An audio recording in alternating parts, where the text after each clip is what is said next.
Welcome to the Diverse Minds podcast, where we give you the tips, tools and techniques you need to be a mentally healthy and inclusive leader. Each week, you'll hear about a variety of topics linked to mental health, well-being and diversity that will enhance both your professional practice and personal well-being. Welcome to the 163rd episode of the award-winning Diverse Minds podcast. And it's Black History Month, and the theme this year is action, not words. And today, I'm truly delighted to be joined by the esteemed Professor Nicola Rollock to talk about her new book, The Racial Code, Tales of Resistance and Survival, about daily racism that takes place in our world. Nicola Rollock is a professor of social policy and race at King's College London. Her work ranges widely across media. You may have seen her on the TV, in addition to speaking, writing, and facilitating conversations. She's appeared in the BAFTA-winning Channel 4 documentary, The School That Tried to End Racism. She's curated the photo exhibition Phenomenal Women, which chronicled the experiences of Black female professors in the UK and was on display at Southbank Centre. In 2020, she was included in the Duke and Duchess of Sussex's list of Next Generation Trailblazers. The Racial Code is her first trade book. It is an unprecedented examination of the hidden rules of race and racism that govern our lives and how they maintain the status quo. Interweaving narrative with research and theory, Professor Rollock uniquely lays bare the pain and cost of navigating everyday racism and compels us to reconsider how we truly achieve racial justice. So, Nicola, a huge welcome to the show. Thank you so much. I'm delighted to be here. Thanks, Layla. Well, we're so excited to have you because obviously your book is just launched and it's Black History Month and it's all happening. And I'm presuming a lot of your life is the book, but I think it would be great for listeners to know, what are you working on at the moment? That's a great question because most of my life, you're right, is the book, The Racial Code, that's been published by Penguin Press. I am working on a project about white allies in the workplace. And I continue to work in an advisory capacity. So that's supporting both individuals in organisations as well as organisations in terms of boards and advisory groups themselves. I also offer coaching to senior white leaders who are keen to understand and improve their engagement with Black and minority ethnic professionals in the workplace. So that's one-to-one work, very, very intense. But I've had some real successes there as well. So that's what I'm working on. But as I say, the main focus, Layla, is the book. Yeah, I can only imagine. And, thanks for sharing the other work that you're doing. And I can only imagine that one-to-one coaching with white leaders is incredibly intense. It is. And I'm really selective about who I agree to work with, because I think that you have to be ready, as for anybody, on anything that's about reflection, about challenge, whether it's coaching, mentoring, therapy, you have to be prepared to look at yourself. So yes, it is quite intense work, and I know we will pick up on this later, but I'm also really clear about having firm boundaries in place, given my area of specialism and given that I'm a Black woman specialised in racial justice. I'm really clear about having boundaries in place to look after myself, to support my well-being, but also to just give myself a minute to breathe and not think about what is a really difficult, a really challenging subject area. And I'm really glad you've said that at the start, because you're absolutely right. This work involves so much of us, so much of our lived experience. And so protecting ourselves is a key part of it, even though I know our racialized experiences are different. And so, Nicola, I wanted to ask you as well, what was your journey to becoming an academic? Would you like to share some of the highlights and the challenges and the pathways and the labyrinth with us? Oh God, Layla, I don't think we've really got the time. So look, I didn't start off wanting or thinking about academia as a career option per se. My interest from a very young child was in psychology. So I did a psychology degree at university, and actually I coupled it with German in my first year, which was really, really difficult because I'd done it for A-level. I did A-level Latin, German, and English. And for some reason unknown to me, I decided to do it at degree level, and I dropped it at the end of the first year. But I did a degree in psychology with the intention of going on to specialise as a clinical psychologist or an educational psychologist. But by the time I finished my degree, I was really a little shaken by my experience of higher education. And little did I know that that would be the first taster of the higher education system. But I think I went to a school where it's expected that you'd go to university, and I really have to give thanks to my parents for that. But by the time I finished my degree, as I said, I wanted to just breathe for a moment and work out what I wanted to do next. I didn't want to continue into the further study that would be a requirement of doing EdPsych or ClinPsych. So I worked in every shop known to mankind. And I did that throughout my undergraduate degree because I didn't come from a background of wealth. And I worked in shops that are now, and stores that are now closed down, like Dickens and Jones, for example.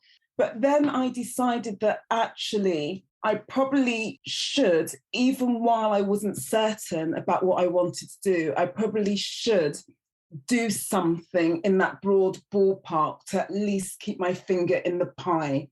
So I ended up getting a research assistant post at Birkbeck College in the psychology department with a vet who was called Dr. David Jones.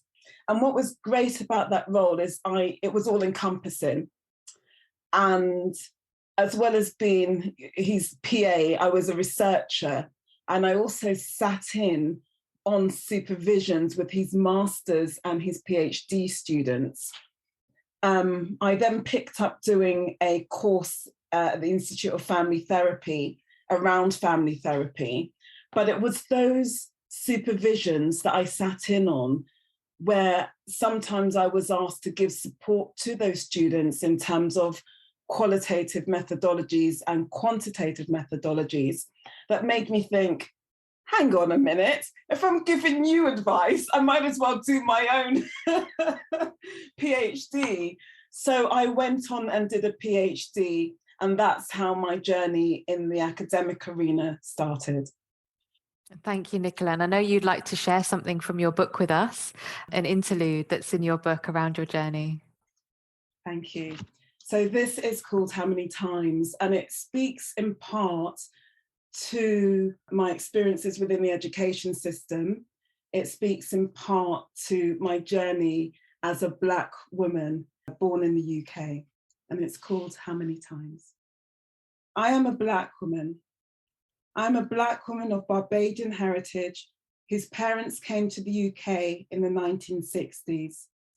My dad, at the invitation of the British government to work for London Transport, my mum a few years later to join him in marriage. My parents prioritised education, repeating the mantra time and time again, once you get your education, no one can take it from you. And so I was educated. I am a Black woman who has worked hard. I worked hard at school, hard at university, hard at work. I know many, many other Black women who have worked hard too, and who, like me, continue to work hard. And yet, I listen to them tell us that we lack aspiration. I listen to them tell us that we fail because of the influence of street culture or the lack of fathers or role models. I listen to them talk about women lacking confidence, about the need to network, the need to use your voice.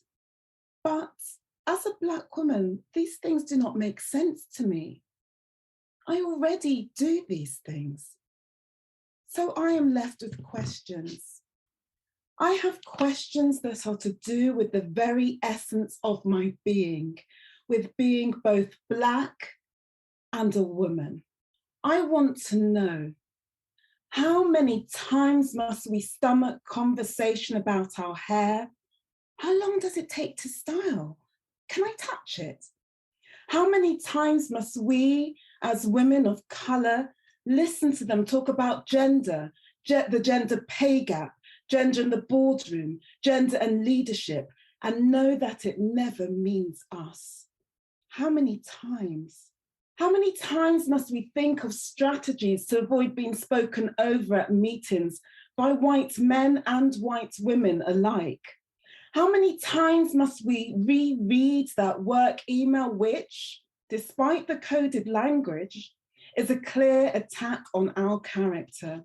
How many times must we listen as white women espouse their feminist ideals while simultaneously and without flinching reject and subjugate ours?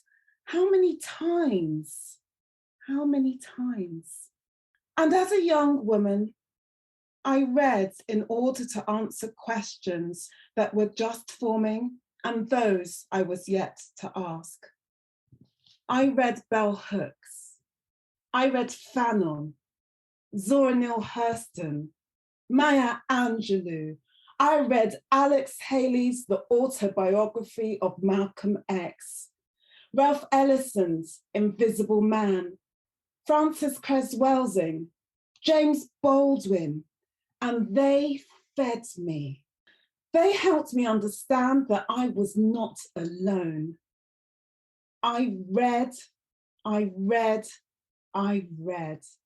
That reading continued when I became an academic, desperately looking for a language, for tools that would help me understand, negotiate, and survive our experience. I read, but still questions remained. I want to know, how many times must we pause to consider how to respond to white colleagues who think they are down with some aspect of Black culture? No, I haven't heard Stormzy's latest single, and no, it's not okay to ask me just because I'm Black. How many times must we watch as average white men, plumped full on privilege and the right connections, sweep past us to senior roles for which we are more than qualified but are rejected? How many times must we weigh up, should I go to that work Christmas party, after work drink, social, and risk subjecting myself to some friendly comment about race that will sober my spirit? I have yet to work out how many times. How many times must we leave work with the words of some cruel, undermining comment echoing around and around and around in our heads? Did that really just happen? Did I miss something? Was it me?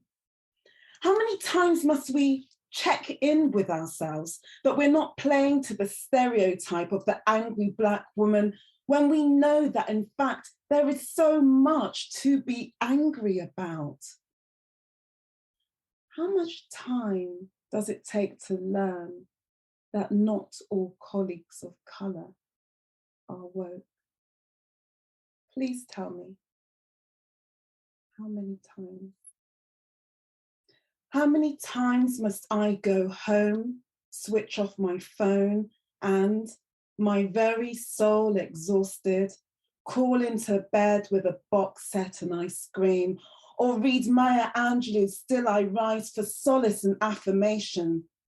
How many times must I listen to Labri Sifri's Something Inside So Strong to remind me that I am strong, I can do it, yes, we can?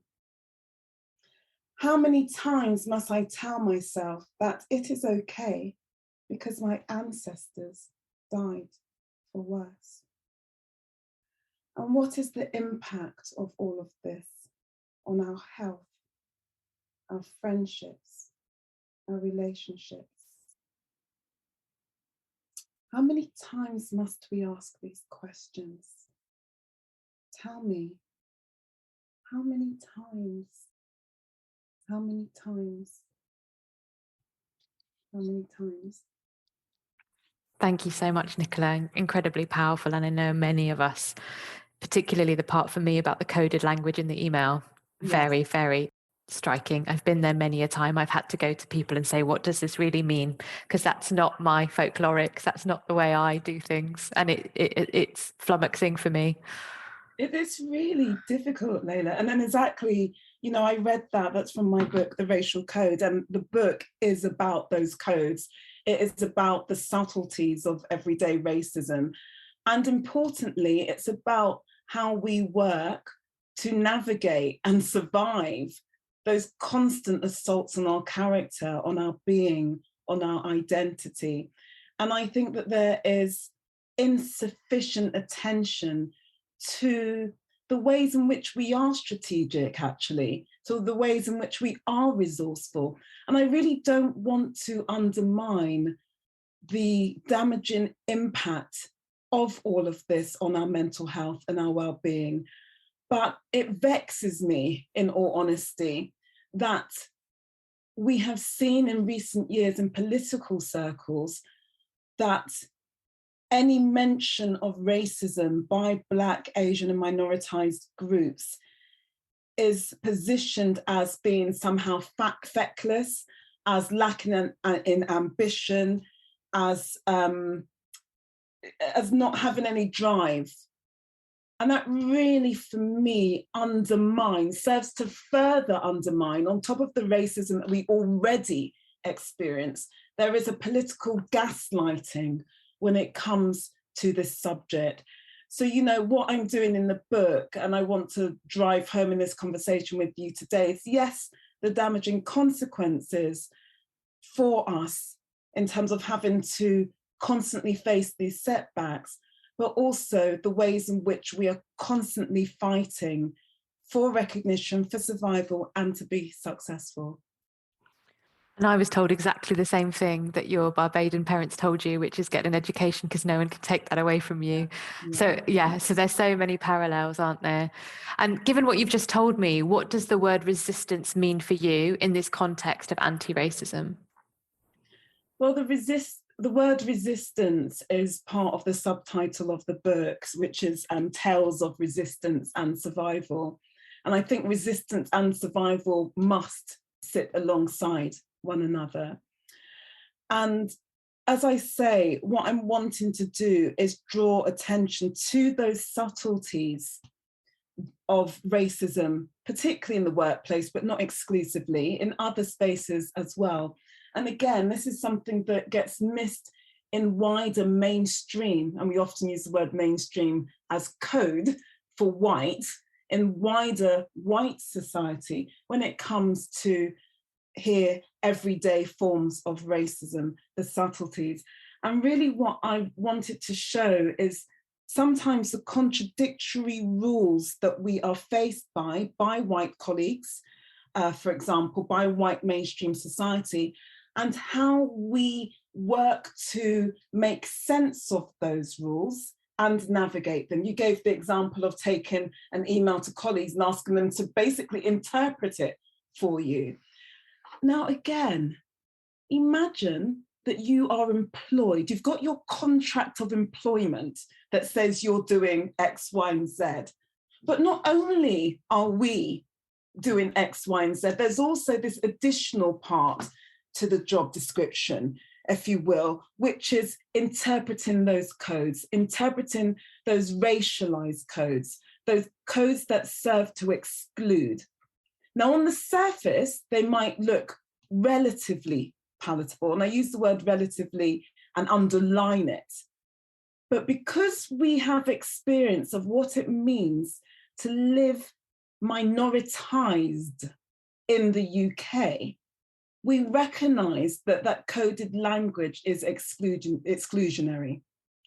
And so resistance, I use the word resistance in the title, because I also want to give a platform, as I've said, to the ways in which we're really strategic. We don't sit down on our backsides and just wail. We might do that in private with our friends, but the public, the wider world sees the ambition, the drive, and the attempts to improve ourselves. And as I said, insufficient attention is given to that. But there is also an additional layer to this, which is we shouldn't have to fight this hard. We shouldn't have to labor by printing out that email and taking it to a colleague to interpret. I recall times, Layla, where, particularly in higher education, because I think higher education is, as one of the professions, the formal professions, shaped by its own particular codes, which are predicated on quite narrow views about what constitutes knowledge and who can produce that knowledge and where it should be. We use the word outputs and what impact is in higher education, but in simple terms, that just means where that knowledge should be delivered, whether it's in a journal article or in some other forms. And my frustrations with the academy is that we're quite narrow in our thinking around forms of knowledge and where it should be distributed. But there are particular sets of codes that one has to learn to navigate in higher education. And it's not unusual, not so much now because I work one day a week as Professor of Social Policy and Race at King's College London. And alongside that, I run my own business, doing all the things that I would ideally like to do as an academic. But one is restricted because of the various rules and the codes. But, I do recall many an occasion where someone has sent an email that says at least 3 layers of things.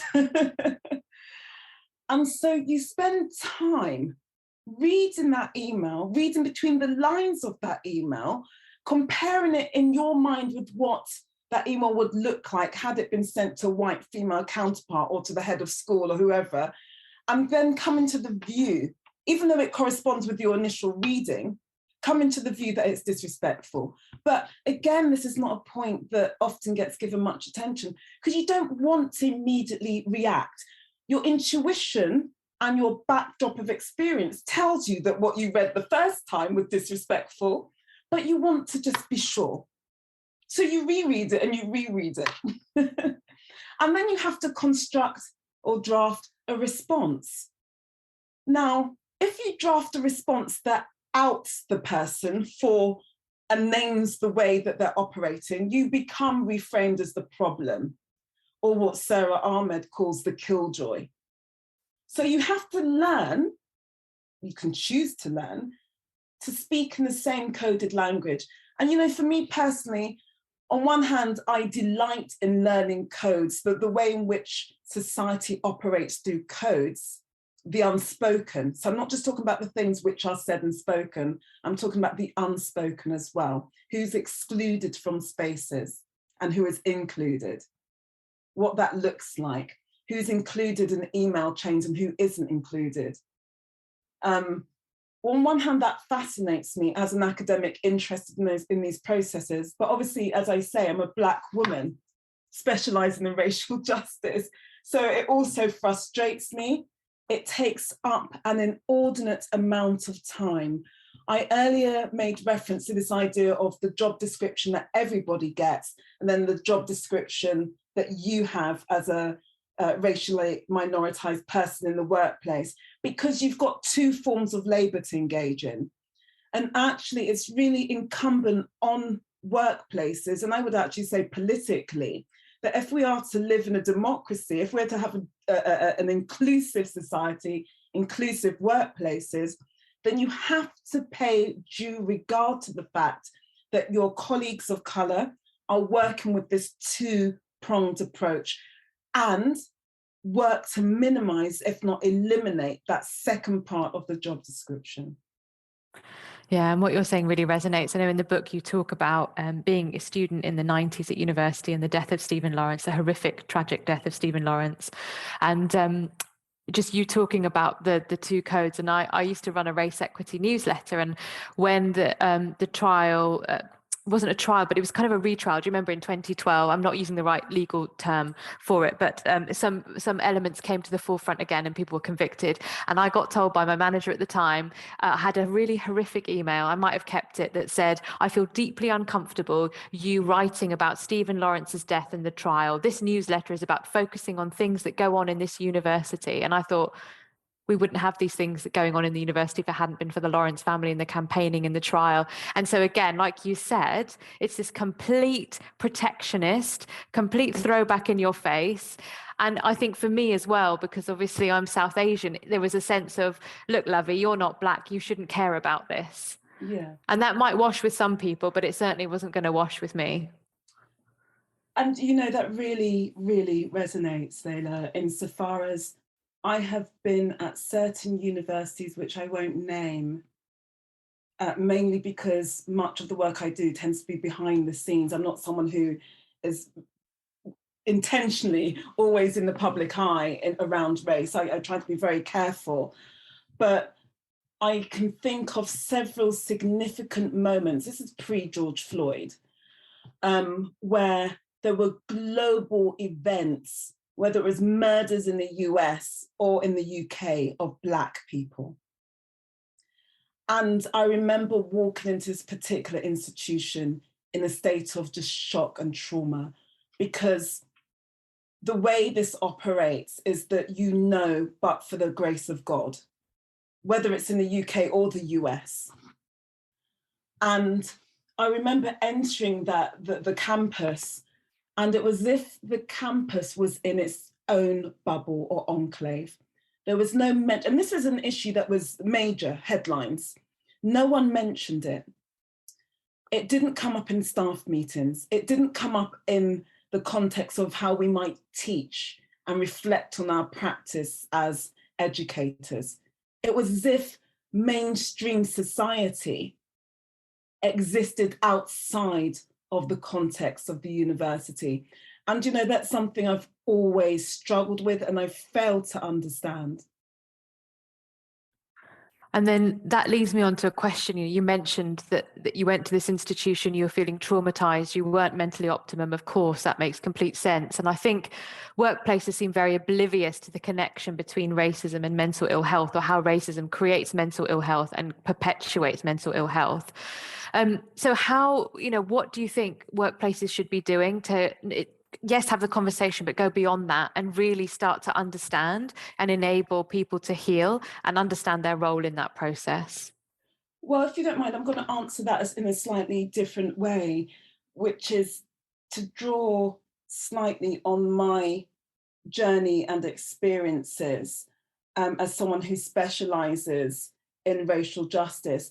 And I remember a pivotal moment in my career where I thought, you have to look at what you know about your scholarship in terms of your knowledge. You have to, because you're here with this expertise, applying for promotion, and then in shock, in the deepest of shock when you're not getting promoted.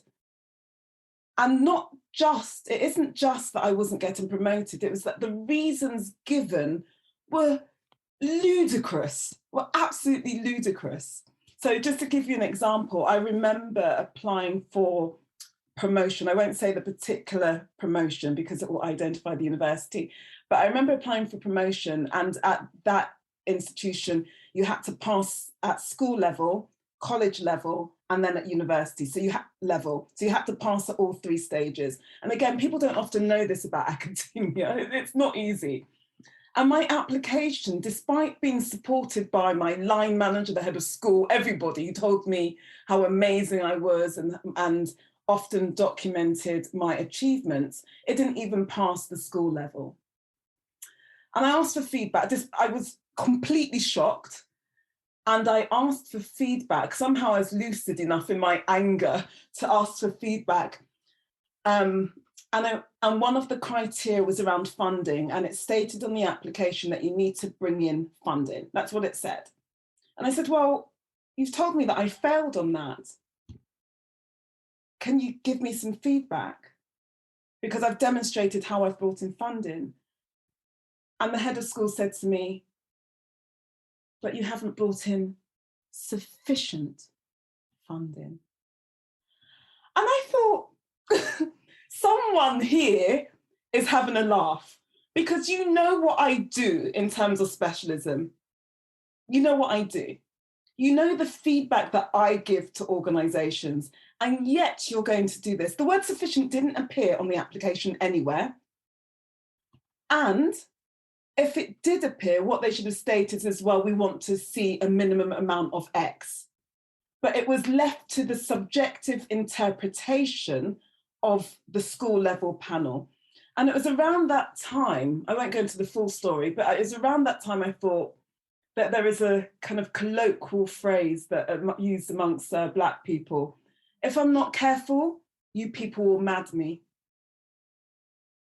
And I thought, I cannot permit my well-being to be subjected to this madness. And so I decided to look very carefully at what I was doing. And so there's several things that I do. I have what I call a deluxe care package. And this is something that I've thought about in the context of providing mentoring to others. So there's 3 levels to it, if you like. There's the bronze, the silver, and the gold. And they really are just a nice, cool way of thinking about it. But the bronze refers to those things that one can do immediately. So it might be to go for a walk, if you're in the workplace, to go and lock yourself in the loos on the other side of the building just to have a breather, or to pick up the phone to a friend who you know gets it and you don't have to break down or give too much explanation to. The next level, the silver package, are those things which you might not be able to do immediately, but you might be able to do tomorrow or next week. So for me, that includes learning to play tennis, or it's included in the past having regular yoga lessons. And I know yoga has been a feature on your podcast already. So there's things that you can't do immediately, but you can do them maybe in the next day to week or so. And then the gold package, the deluxe one, refers to those things which require a bit more planning. So it might be a long haul trip, or it might even mean changing your job. So those are the things that, in offering advice to others, I've looked back at my own practice and tried to break down and articulate what is it that I do. But I also want to say this, and it does come up in the book, that one of the things that has been of benefit to me has been having, as I've increased in seniority, my own office. And whenever, I remember I worked at one university and they were having discussions about having some open plan evil. And I was horrified because I thought it's the ability to withdraw from whiteness, to withdraw from these multiple layers of quiet attack, and to be able to find sanctuary in a temporary space where you can close the door, that I think is of benefit to racially minoritized people and indeed other oppressed groups. And so I worry when I hear workplaces today talking about having open plan offices, because for me, they certainly have served as a protection. I've had Labi Sifri playing in the background. I've had a Jay-Z 99 Problems playing sometimes in the background. And I've had Maya Angelou's work on the wall, and anything that affirms, including emails. I save emails from people, those affirming emails, and dip into them at crucial moments. And I think that's why many of our colleagues, our global majority Black diaspora colleagues, have said working from home has been amazing. I love it, and I'm not going back. Yeah, because I might not have much space, but I have enough space to create a corner of peace, like you've described. So absolutely. Yeah, it's interesting. So going back to this, this concept of the racial code, it shouldn't really be there. We shouldn't have to navigate it. We've seen over the last couple of years, you and I both, and many of our other colleagues have been doing lots of training in workplaces. But it's almost like I have a sense of, okay, we've done Black Lives now, we're moving on to flavor of the month, year, etc. But what needs to happen for workplaces to really make changes in race equity? And actually, I don't think it's that hard, but clearly it seems very hard, so that we don't have to navigate workplaces in this way. No, that's a great question. And as you will know, it's one that comes up a lot in the context of debates on this topic. And it is worth just holding on to that moment in 2020, that frenzied consumption by white people, mainly white people, of almost every single book known to humankind around race. And again, this is something I talk about in my book. And I should just say for listeners, my book is non-fiction, but I use narrative, I use fiction in order to talk about our experiences in the workplace. And I then include endnotes for those who want to read further the statistical evidence and the reports. But yes, this is something I do talk about in the book. And what is of interest to me, as someone who's been working in this field for around 25 years, is zooming out, Layla, and looking at the peaks and the troughs of engagement with this subject area. And obviously for me, as I talk about in the racial code, one of those key moments was around Stephen Lawrence, but that was under a Labour government.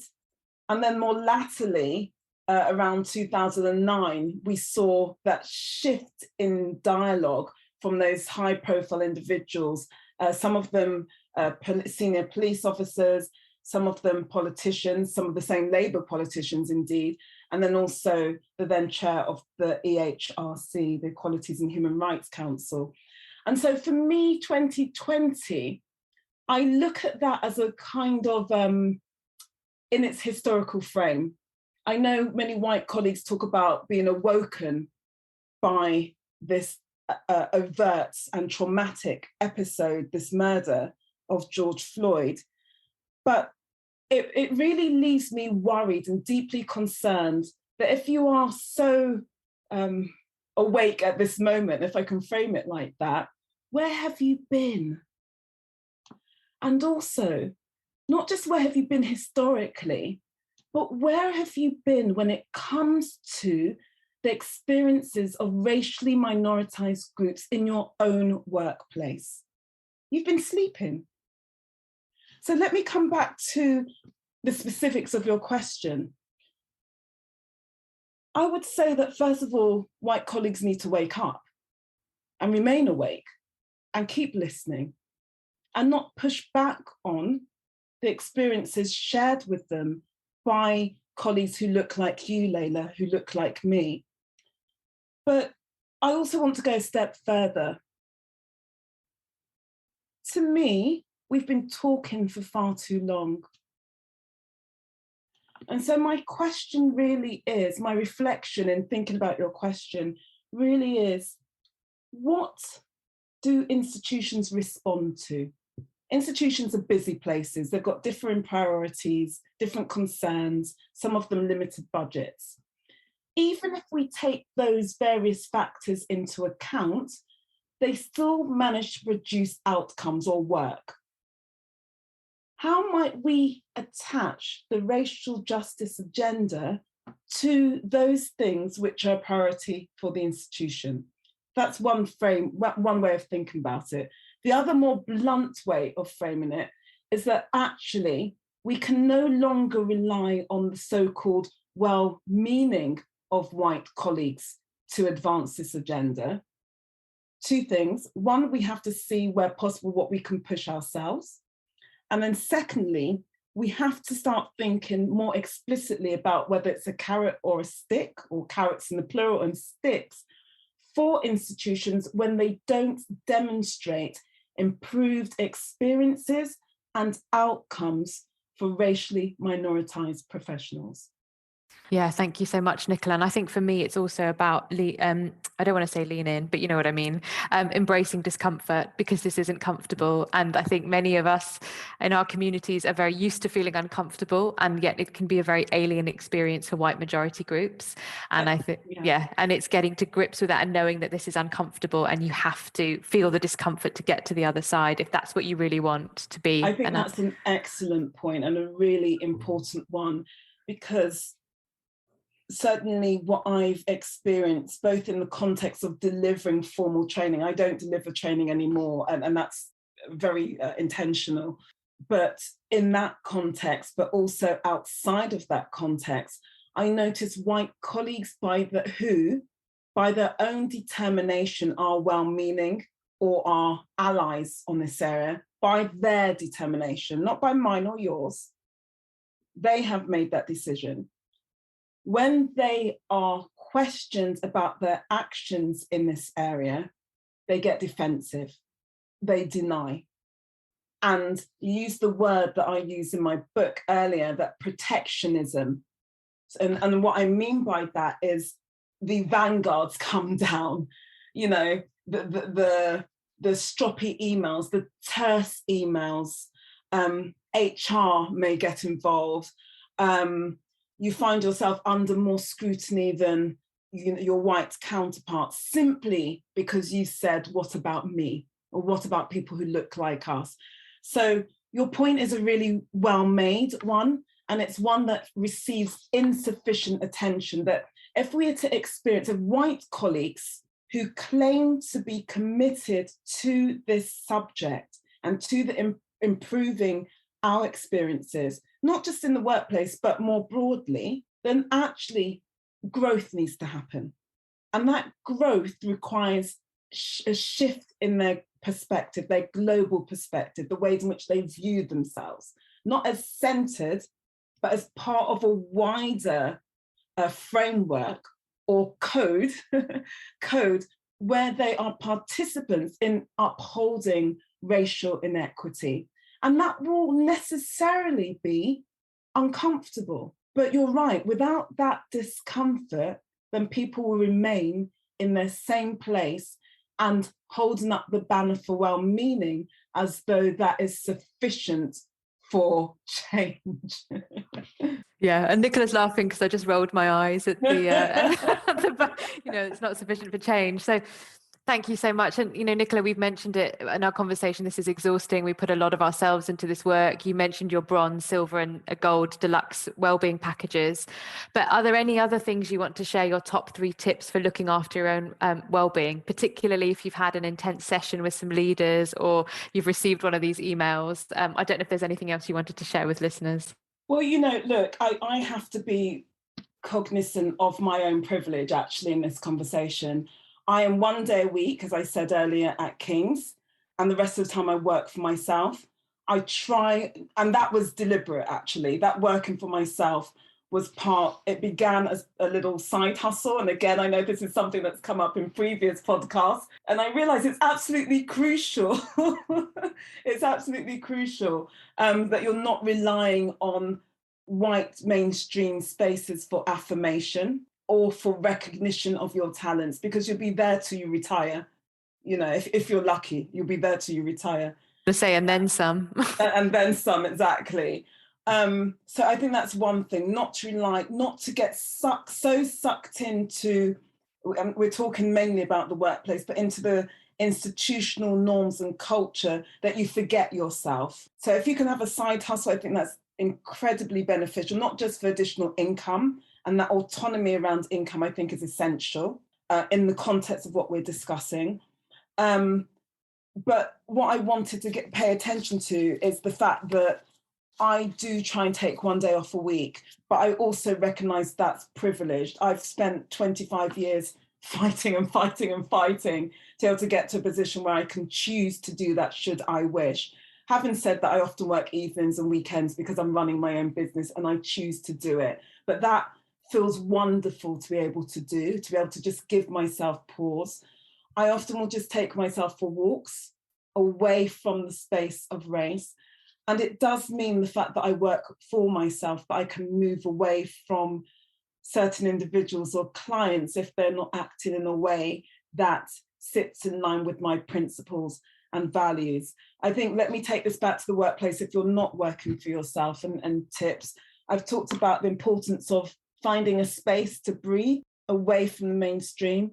I also would say, really quite emphatically, I would underscore the importance of having sponsors, mentors, and for me, I've not necessarily cared about the colour of the skin of those individuals. I've wanted a mix, but I've sought information from where I could get it. And I remember very early on in my career, this sounds slightly geeky and strange, but this is as an RA, what we call an RA, a research assistant at the start of my career, looking around me and thinking, I can't see any Black people. Okay, what's going on here? This is before I knew anything about the data. What's going on here? And I thought, okay, maybe there's a different way to think about this. And I thought, well, they're the things that I know, about higher education, then there's this whole body of stuff there has to be that I don't know. There must be. Of course there must be. I've just arrived. I'm 24, 25. There must be things I don't know. Who knows the most? And so then I looked around me and thought, there's some white men running all of these universities. Let me approach one who I had a relationship. This is at the time, it was Professor Jeff Whitty, rest in peace. He's died a few years ago. And I approached him and asked him to be my mentor. And at the time, I had no idea what the word mentor meant, zero idea.